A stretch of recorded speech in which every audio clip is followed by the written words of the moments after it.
पिछले वीडियो में हमने बात की कि पोर्टफोलियो एनालिसिस क्या होता है। मैंने आपको बताया कि पोर्टफोलियो एनालिसिस क्या है, पोर्टफोलियो किसे कहेंगे, बिजनेस का पोर्टफोलियो क्या होगा। फिर हमने पोर्टफोलियो एनालिसिस के क्या टूल हैं उस पे डिस्कस किया कि सर हमारे पास 4 टूल हैं, बीसीजी ग्रोथ शेयर मैट्रिक्स है, ईगर एंड सॉफ है, एडीएल है और जीई है। फिर मैंने आपको बताया कि ये जो टूल हैं इनको यूज करने के लिए या इनको समझने से पहले कुछ प्री रिक्विजिट नॉलेज हमारे को होना जरूरी है।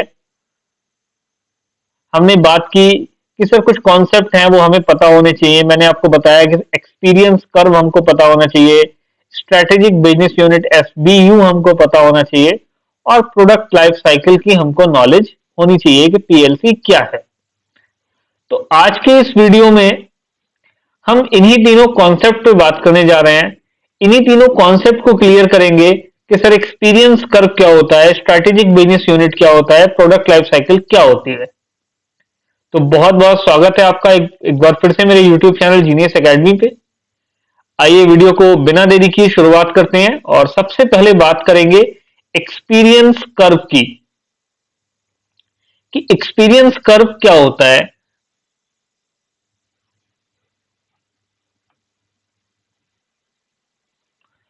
तो एक्सपीरियंस कर्व क्या है, बहुत ही आसान शब्दों में मैं अगर आपको डिफाइन करूं, बिना कुछ पढ़े बिना कुछ देखे अगर हम बात करें कि एक्सपीरियंस कर्व क्या है, तो हम जब किसी भी काम को करते हैं तो किसी भी काम को करते करते करते करते हमको एक एक्सपीरियंस हो जाता है उसका। फिर हम बड़े प्राउडली बड़े कॉन्फिडेंस के साथ कह सकते हैं कि मुझे इसका इतना एक्सपीरियंस है। और ये हम क्यों बता रहे हैं सामने वाले को कि मुझे इसका इतना एक्सपीरियंस है, ताकि सामने वाला मुझ पे विश्वास जता सके कि हाँ इसकी नॉलेज पूरी है और यहां परफेक्शन है, यहां पर फेलियर के चांसेस ना के बराबर है। ये सारा एक्सपीरियंस का कमाल है।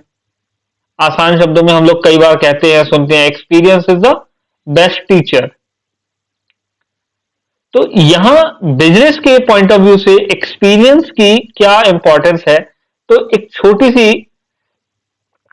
स्लाइड के तो एक छोटी सी स्लाइड की हेल्प से हम समझते हैं कि एक्सपीरियंस कर्व का बिजनेस में क्या इंपॉर्टेंस है। तो देखिए, सबसे पहले रिपीटिव टास्क, यानी कि हम जब किसी काम को लगातार करते हैं, मैं टीचर हूं, आपको लगातार जब एक ही टॉपिक 1 साल 2 साल 3 साल 5 साल पढ़ाऊंगा, जब घर में किचन में कोई खाना बार बार बनाएगा, जब कोई कंपनी मैन्युफैक्चरिंग बार बार करेगी, तो उसको हम क्या बोलेंगे कि सर रिपीटिव टास्क है, बार बार एक ही काम को क्या किया जा रहा है, रिपीट किया जा रहा है। अब रिपीटिव टास्क से क्या होता है, तो सर रिपीटिव टास्क से हमको आता है एक्सपीरियंस। एक्सपीरियंस से क्या होता है सर, एक्सपीरियंस से आती है एक्सपर्टाइज। समझते हैं आप कि अब मेरा इस काम में एक्सपर्टाइज है।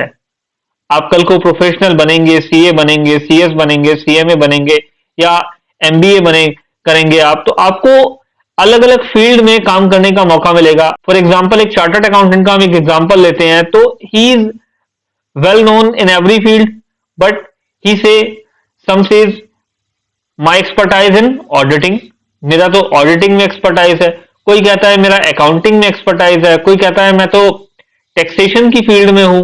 तो नॉलेज बराबर था सबको, लेकिन एक्सपर्टाइज वहां आया जिस काम को हमने बार बार किया। जिस काम को हमने नहीं किया वहां हमारे पास एक्सपीरियंस और एक्सपर्टाइज दोनों की कमी रही। तो हमने अभी तक क्या समझा कि सबसे पहले हम किसी काम को बार बार करते हैं तो वो रिपीटेड टास्क होते हैं।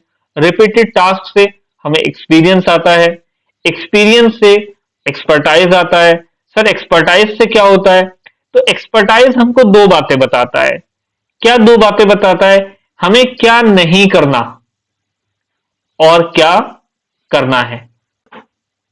जब हमें यह पता लग जाता है कि सर हमें क्या करना है और क्या नहीं करना, तो उसका हमको एक एडवांटेज होता है, हमारे उसी काम में एफिशिएंसी आती है। हम क्या हो जाते हैं, मोर एफिशिएंट हो जाते हैं। जिस काम को करने में पहले हमारा ज्यादा खर्चा होता था अभी कम होने लगेगा, जिस काम को करने में पहले हमारा ज्यादा टाइम लगता था अभी कम लगने लगेगा। हमारे को क्या आ जाएगी? एफिशिएंसी आ जाएगी। सर एफिशिएंसी से क्या होगा? एफिशिएंसी से क्या होगा? एफिशिएंसी से मिनिमम इनपुट लगाएंगे और मैक्सिमम आउटपुट कमाएंगे। कम खर्चे पे ज्यादा काम होगा जब हमारे पास एफिशिएंसी होगी। और इससे क्या होगा? हमारी प्रोडक्टिविटी बढ़ेगी। उससे क्या होगा? हमारी कॉस्ट कम होगी। उससे क्या होगा?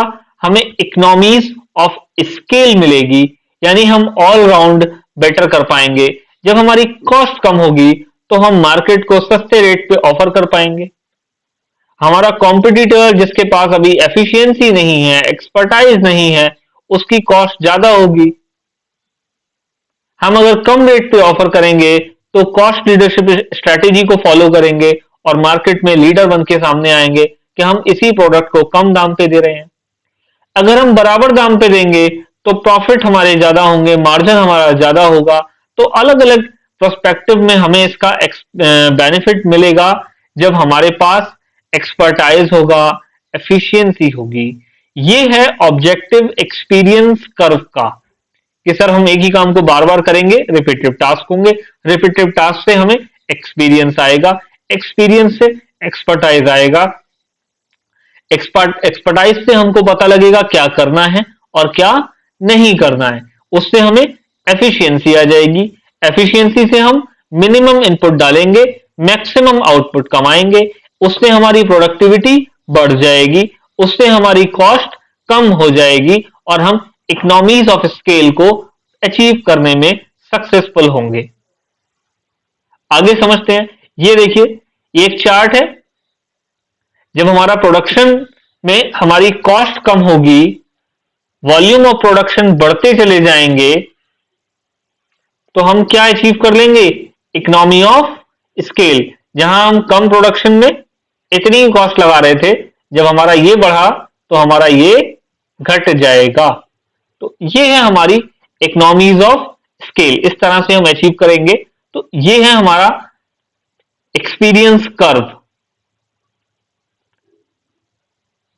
It is based on the common understanding that due to repeated tasks, cost per unit decreases due to saving in terms of time, waste, etc. It helps to achieve economies of scale. Sir इसका क्या implication होगा business में? तो sir इसका बहुत simple सा implication है। मैंने आपको बताया कि older organization will have cost advantage over lesser experienced company. जो पुरानी कंपनियां होते हैं, जो पुराने ऑर्गेनाइजेशन होते हैं, उनके पास कॉस्ट एडवांटेज आता है क्योंकि उनके पास एक्सपर्टाइज आ जाता है, एफिशिएंसी होती है, इकोनॉमीज ऑफ स्केल होती है और वो लेसर एक्सपीरियंस कंपनी के सामने लीडर बन के उभरती है। तो उम्मीद करता हूं एक्सपीरियंस कर्व आपको समझ में आया होगा। अगर आपके एग्जाम में क्वेश्चन आता है तो आपने स्लाइड को देखा, इस स्लाइड को आप इसी तरह से बना के आए, आपके नंबर ज्यादा बेटर होंगे।